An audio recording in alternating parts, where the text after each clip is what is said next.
What's a modern-day scam that's become normalized and we don't realize it's a scam anymore? Employers insisting that employees not talk about their salaries and job listings not posting salaries. I know in the US the former is straight up illegal, you can't do that, and so many people don't realize this, to the point companies just go ahead and tell you not to and even try to penalize people for doing so, because people don't realize they can push back on that. Job listings not having salary is just vile manipulation, and it seems to me like it's bad for business. Why would you want to waste time drawing in and interviewing people who are going to drop out when they find out the salary rather than post what you're going to pay and adjusting if need be? No, wait, I know the answer. It's because they hope someone overqualified will get suckered in and either undersell themselves or go in hoping to get a good raise. Fucking bastards. Hidden fees. Especially in the medical and hospitality industries. Recent legislation called the No Surprises Act attempts to remedy this at least a little bit. Hospitals are now required to post their charges for common services online, among many other things. Credit scores.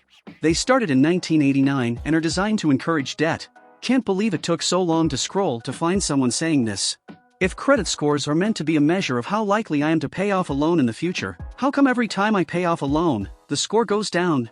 Surely having many loans already paid in full in my history would be the best sign that I'm a safe bet for future lenders? Oh, but my credit mix isn't as good now, because that matters somehow. Not being able to cancel a subscription online. I can subscribe in 5 minutes, but I need to call your service agents and am forced to be rude to them to cancel it because as long as my voice sounds friendly they try to resell the damn subscription. Slightly different thing, but I had to get a new phone plan while I studied abroad. Signed up in the store, 5 minutes with some help from staff because I was not a native speaker of the language. How to cancel after 4 months. Mail them a letter. In 2019, they made me mail them a letter to cancel my phone plan that I had for 1 semester of college. Most insane cancellation policy I've ever seen. Edit, for those of you asking, the company was free in France. Sounds like there are similar policies in other European countries though too. Wild. Try canceling a gym membership. Some want you to prove you've moved more than 25 miles away before they'll cancel you even when your contract is up. And unless you actively cancel the contract when it expires, they'll automatically renew your contract. My wife and I took over ownership of a small, local yoga studio a couple years ago. Ended up being terrible timing, as we took over about the time COVID started up. But one of our first tasks, started before we even took over, was replacing the old, terrible member management system. We wanted, among other things, for members to have the ability to sign up for a membership, which was easy enough, and edit or cancel their membership at will, on their own, with no interaction from us. We looked at probably dozens of systems, and not a single one had the ability for members to easily change membership levels or cancel their membership. I get that a lot of people want to make it harder to cancel as an effort to discourage cancellations, but it's ridiculous that so many softwares don't even give the option. Our philosophy was to keep members by keeping them happy, not by making it a pain in the ass to cancel. The fact that you cannot just buy software now. You buy a subscription and never actually own anything. This. $126 per year to access Microsoft Office for the family now, straight face. I used to buy 1 CD and we'd get 3 codes to put on our computers, good to go for years. Resort fees at hotels. Hidden fees in general. I often book rooms on Orlando through online. The resort fees always pop up later and expensive. The $88 room ends up $120. Every time. Find one for $69? $120 in the end, every time. If it ain't the resort fee, it's a $20 parking fee. Or both. Similarly, those U-Hauls that say $20 a day. I have never been able to rent a U-Haul for less than $100. Which is fine. I know that's what it costs. But the bait and switch is annoying. Resort fee in Kissimmee, and it's a fucking roadside motel which offers no amenities except scary druggies in the parking lot. I had one that required a $125 cash deposit. I was like, WTF kind of people do you have here that you need a cash deposit? Oh yeah. Several years ago we stayed at a motel with a water park off the turnpike in Kissimmee. The atmosphere was downright grimy. I drive to the Burger King for dinner that first night and noticed a shitload of bail bonds offices on that strip. Oops.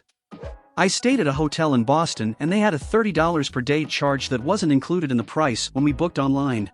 Destination charge or something. They told us that we got a credit at the restaurant because of it, so we shrugged it off. The next morning we tried to use the credit and they told us it was only good for dinner. I went to the front desk after we ate and told them to reverse the charge. They said they couldn't. I politely said they could. They did. Saved us $120 that trip. Everything is a sneaky small monthly subscription. This is getting ridiculous. A one-time payment for an app or game used to be fine. Now you keep paying. Terrible for the consumer. That's the point, unfortunately. Why let the consumer pay once when you can modernize everything and force them to subscribe to use your product? Bonus points for that sweet planned obsolescence that'll force them to toss the thing every year or two when it has a software malfunction. Crazy that we end up paying essentially an unlimited amount for services that don't really add much value to our lives in a lot of cases. I think we will start to see pilgrimage back to ye old Pirate Bay en masse before long. I'm already moving back that way. Netflix used to have high-quality stuff, because it was the only game in town. Now every streaming service is just watered-down garbage. I don't want to pay for 100 different streaming services. This is just cable TV all over again, except each channel is on demand. Transaction fees when using online banking. I do all the work filling out the form so a bank employee doesn't have to, yet I get charged the same. Admin fees for completely automated services. In Australia, if you use a toll road and don't have a toll account, you get sent a toll notice with an added $10 admin fee. And if you don't pay it within the requested time frame, the admin fee goes up to $20.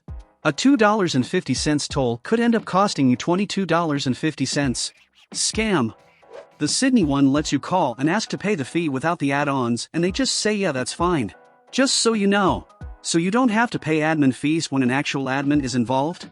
Free trial auto-renewal subscriptions. I use a privacy.com virtual credit card with a one-time transaction limit and a limit of $1 so that way the charge for the subscription will be automatically declined. Subscriptions for already paid apps. And ads for already paid subscriptions. Looking at you, Paramount Plus. Paid subscription that will lock you out if you're using an ad blocker BC. They are attempting to show ads. Man, it's crazy how quickly subscriptions turned into cable TV. We all knew it would happen, but this was bloody quick. My apartment's management uses this stupid app to unlock the building's gates. We used to need to watch an ads before we can unlock the gate. That is such a security risk. They are running a huge lawsuit if somebody is trying to get in or out in case of danger. Yes, I was trying to get away from the fire/rapist, but had to watch the ad first. Services only with monthly subscriptions. Extended warranty. Edit, make sure you read the fine print what's being covered and what is considered void. If it's free though, goddamn. I had a TV with a free 2-year warranty and it broke after 23 months. I got a full refund. Raise the price of a product a day before they go on sale so that people think they are getting it at a discount. Now that's actually illegal in Germany since a few weeks. The compare price must be the lowest of the last 30 days. It was an EU regulation, I'm pretty sure. They did the same over here in Estonia. Illegal in the UK too. Buying tech devices for premium prices, then still having to pay subscriptions to make them actually do what they're supposed to do. Enterprise IT gear is the worst for this. Cisco sells you a firewall for several grand and then charges huge prices for licenses that just unlock hardware features on the device and then makes you buy support contracts each year if you want updates. Used some software for a couple years where it was a one-time fee. Fine, it was a good deal. Then when I wanted to upgrade 5 years later, that didn't allow me to just pay for the new version. They also wanted me to pay for the previous 5 years of their subscription.